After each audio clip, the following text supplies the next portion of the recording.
Since the Earth formed more than 3 billion years ago, bacteria have been the most successful life form on Earth. Their sheer number has been estimated at 5 nonillion entities, that is a 5 followed by 30 zeros.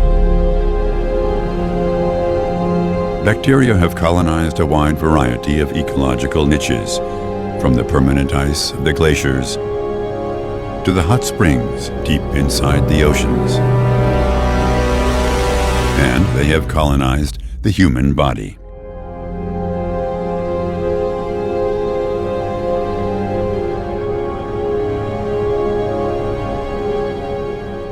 The human body comprises 2 bacterial cells for each human cell. Humans are therefore holobionts. Indeed, we cannot live without the bacteria. They are essential for health, and in health, the beneficial bacteria live in balance with the immune system. This is called symbiosis. In the intestines, bacteria make nutrients available to the body and produce vitamins crucial for health. On the skin, they prevent disease-forming bacteria, the pathogens, from colonization and proliferation. This is also true in our oral cavity, where almost 1,000 different bacterial types can colonize. But what happens if the balance between our protective bacteria and our immune system is lost? What if the symbiosis turns into a dysbiosis when disease-forming bacteria emerge?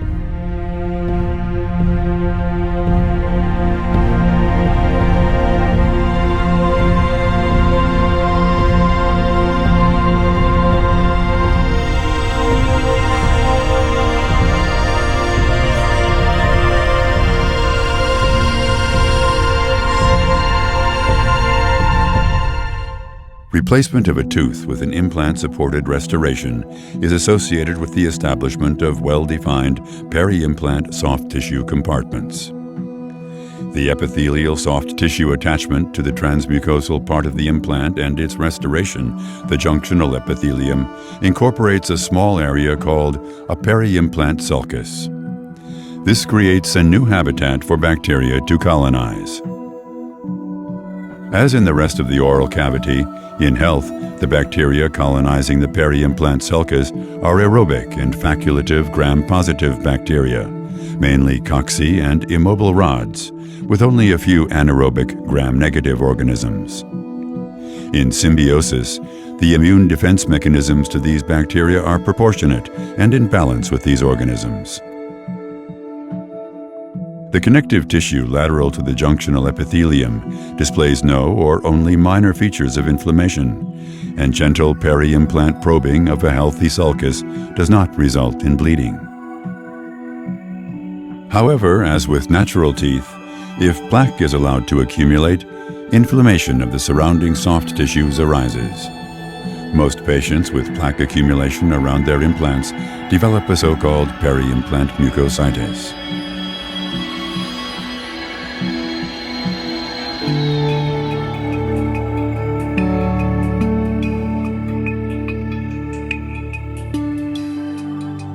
As on all solid-liquid interfaces in nature, bacteria accumulate in biofilms on dental implant surfaces once they become exposed to the oral cavity.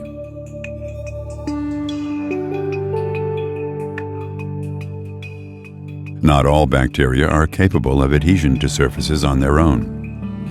Some streptococci, however, possess molecules called adhesins that enable them to adhere to the surfaces of teeth and implants. Next, secondary colonizers, such as Fusobacterium nucleatum, can adhere to the structural proteins of the streptococci. This organism has the ability to co-aggregate with a variety of other bacterial species and communicate with them by sending and receiving chemical messages. Fusobacterium thus acts as a mediator to the next wave colonizers, the so-called late colonizers. In addition, opportunistic pathogens associated with other diseases of the body, such as Pseudomonas aeruginosa and Staphylococcus, have also been identified. If the rough lower endosys part of the implant become exposed to the oral cavity, the situation intensifies.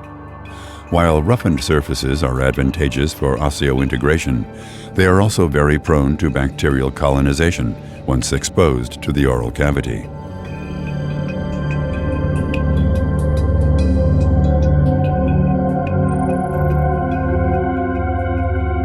Together, the bacteria produce large amounts of polysaccharides.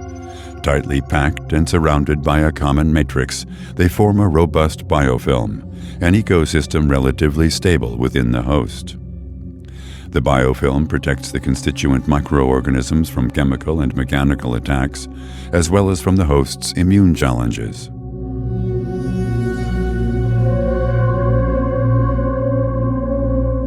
Within the biofilm, the bacteria communicate efficiently. Their communication is based on physical contact, an exchange of metabolites, and the transfer of genetic material. An important part in this respect is quorum sensing. Here, the bacteria determine cell densities and ambient conditions in part via messenger substances, for example, the autoinducers. The concentration of these substances in the surrounding medium controls bacterial gene expression and thus influences the individual bacteria as well as group behavior with regard to surface adhesion, polysaccharide production, and the bacteria's resilience and virulence.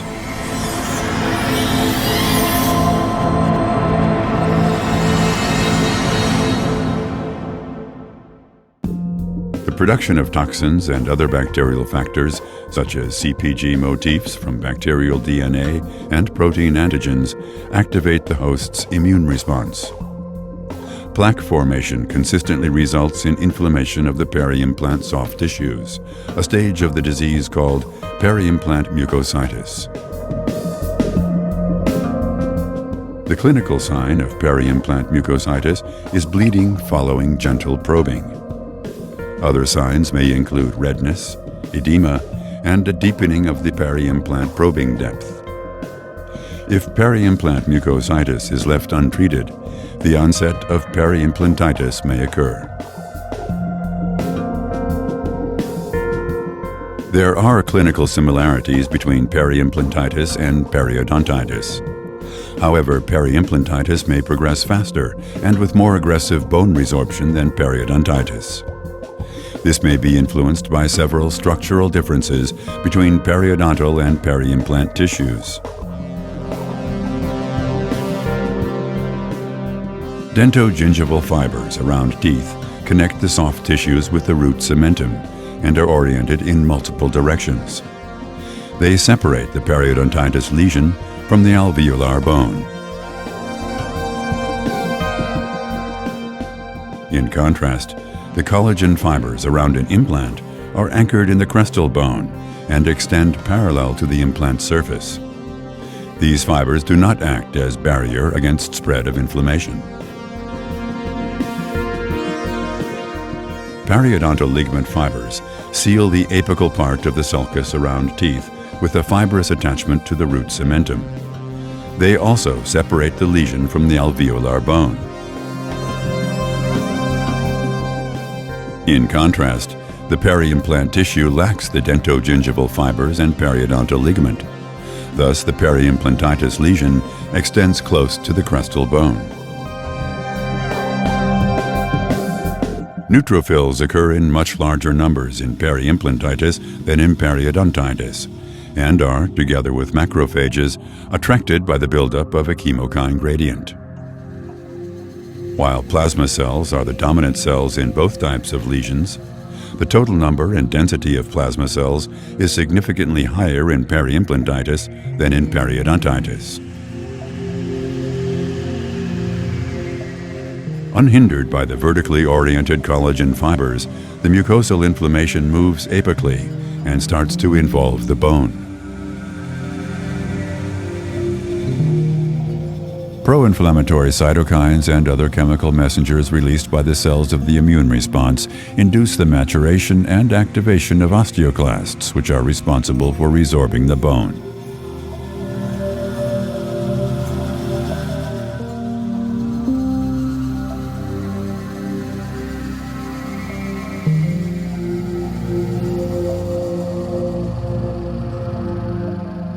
Even the osteoclasts themselves secrete chemokines, interleukins, and other messengers under the increased influence of bacterial antigens, additionally intensifying the inflammation. As a result of all these mechanisms, periimplantitis progresses quickly and circumferentially, forming a saucer-type lesion around the implant, thus leading to intra-bony defects. Periimplantitis lesions are usually up to twice as large and more circumferential than periodontous lesions of natural teeth.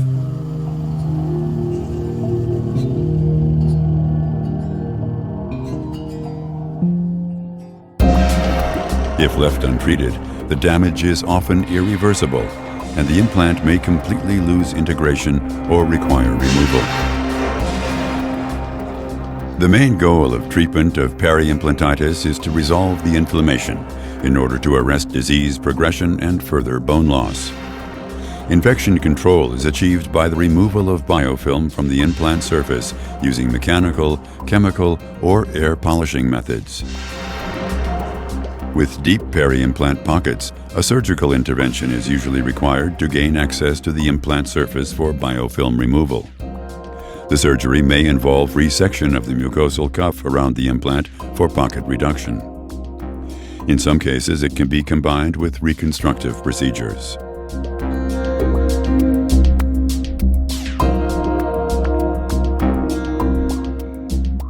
As advanced periimplantitis is difficult to treat, prevention is the priority.